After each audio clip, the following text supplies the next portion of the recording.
Presidente, affermare la legalità, diffondere la cultura della legalità attraverso l'arte, un concorso che si chiama appunto Disegna la legalità, che ha avuto un grande successo. Sì, affermare la legalità partendo dai banchi di scuola.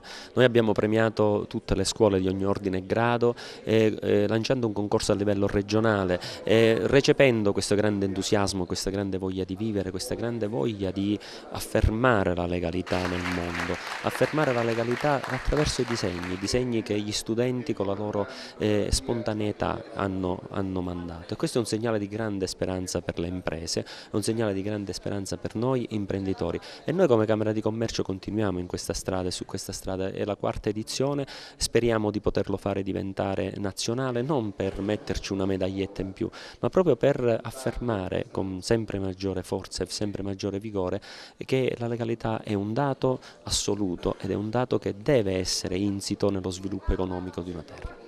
Una iniziativa certamente lodevole. Come ha risposto la scuola? La scuola ha risposto benissimo, noi quest'anno assieme alla Camera di Commercio avevamo esteso questo concorso a livello regionale e gli elaborati pervenuti sono stati tantissimi, più di 350, è stato anche difficile alla Commissione scegliere i vincitori perché tutti erano da premiare e questo presuppone quindi che nelle nostre scuole sia a livello provinciale che regionale c'è un forte impegno da parte dei docenti, dei dirigenti scolastici nel far veicolare ai ragazzi e far prestare attenzione a un fenomeno importante come quello della legalità. Legalità che secondo me non è soltanto partecipare a una singola iniziativa o svolgere un temino o un elaborato, ma è proprio legalità e rispetto degli altri, il rispetto e comportarti secondo le regole in ogni momento della tua vita quotidiana. I giovani sono fondamentali su tutto, come lo sono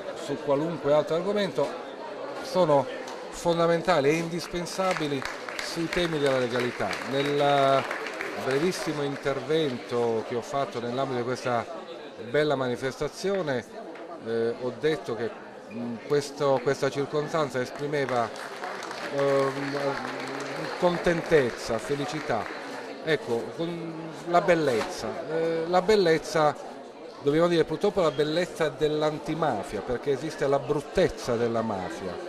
Ho detto che la mafia è morte mentre la vita è bella. I giovani sono fondamentali.